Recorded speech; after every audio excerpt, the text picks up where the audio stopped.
Hi everybody. So today I just want to talk about post-concussion syndrome, what it is, and what it's like to have it.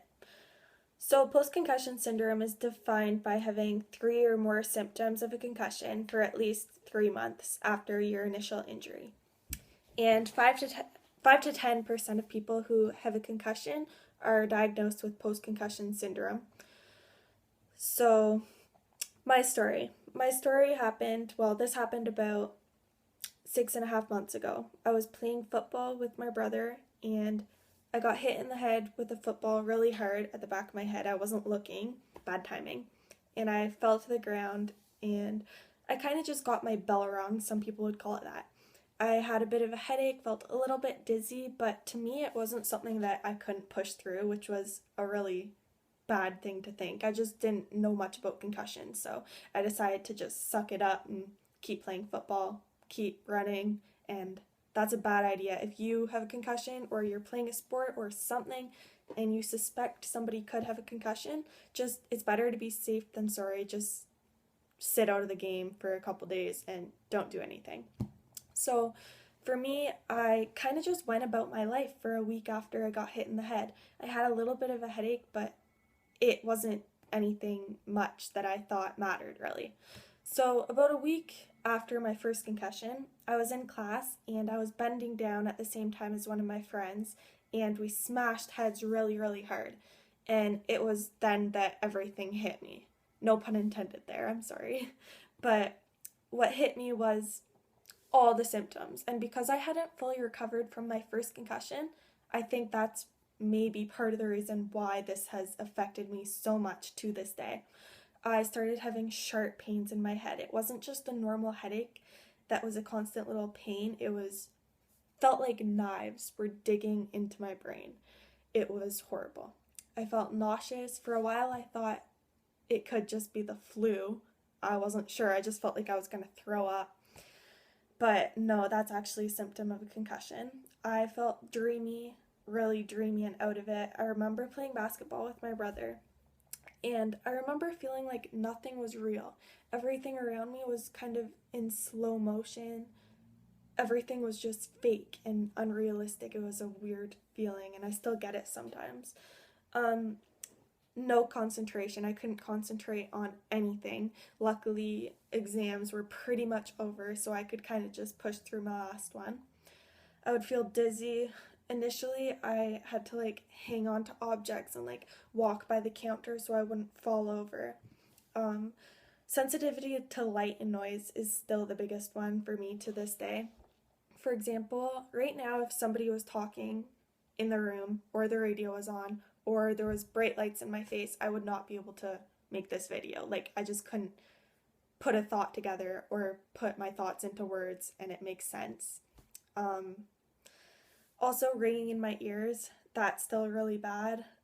The thing that helps me with that is headphones. I listen to music a lot, and that helps cancel out the ringing in my ears. It doesn't stop it, I just can't really hear it while I'm listening to music. So, about 2 weeks after my second concussion, I went to the doctor and got a CAT scan, and it came back normal, which is usually the case when you have a concussion and get a CAT scan. Nothing really shows up. They just need to check that there's no bleeding in your brain or anything. So luckily I didn't have that. So a few months into my concussions, I had all the symptoms still. I wasn't getting better. Nothing was really looking up at all. So I had to withdraw from university. So right now I'm taking the year off, trying to recover and focus on getting better. And hopefully attend school in September. If I'm better, I better be. And one thing that I want to point out is it's really important to get other tests done just to make sure that you do have post-concussion syndrome and it's not something else that's making you feel the way you do. So for example, I went to an ear, nose, and throat specialist. I got my thyroid checked, I got an EEG, and I got blood work done.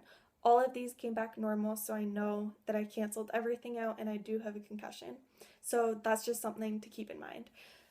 And here I am, 6.5 months later, and I still wake up most days with headaches, ringing in my ears, feeling out of it, dreamy. Is honestly a living hell. what's the worst is going into grocery stores. Grocery stores, restaurants, anywhere busy like the mall, those places all trip people out that have concussions or post-concussion syndrome. And this is because when you have a concussion, the filters in your brain don't work properly, which means a normal person can cancel out background noise, can cancel out conversations that are going on around them, music, someone doing the dishes, loud conversations. But when you have post-concussion syndrome, these filters don't work. So everything around you comes rushing in, light, noise, conversations, and it makes it really hard to go anywhere. And the one place where I feel okay is in my room, in the dark, laying on my bed. And it sucks, but you just kind of have to keep your head up and you will get better. It just takes time, takes a different amount of time for everybody. And it is really hard on us emotionally. So if you're suffering from anxiety or depression from post-concussion syndrome, which is obviously understandable, like how can you not just feel horrible not being able to live about your daily life? I still can't go to work. I can't go to school. I hardly have any friends anymore. They've all left to go to school and do their own thing. So yeah, it's hard on you mentally. And for that, I'm going to a psychologist to help me deal with my anxiety. And I advise all of you, if you think you need therapy, to go do it, because it definitely will help with that emotional aspect of it. So if you know someone with post-concussion syndrome, just try to be there for them, try to understand them, because it really is the worst thing by far that has ever happened to me. And I don't know what I'd do without my supportive family for the most part. Sorry, not for the most part. Yeah, they're really supportive. So yeah, feel free to message me if you have any questions, because I know what it's like and I'd love to hear your story.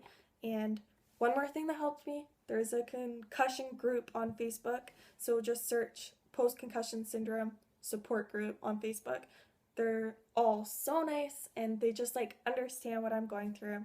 So if you want to do that, feel free to do that, and hang in there and it'll get better. And thanks for watching.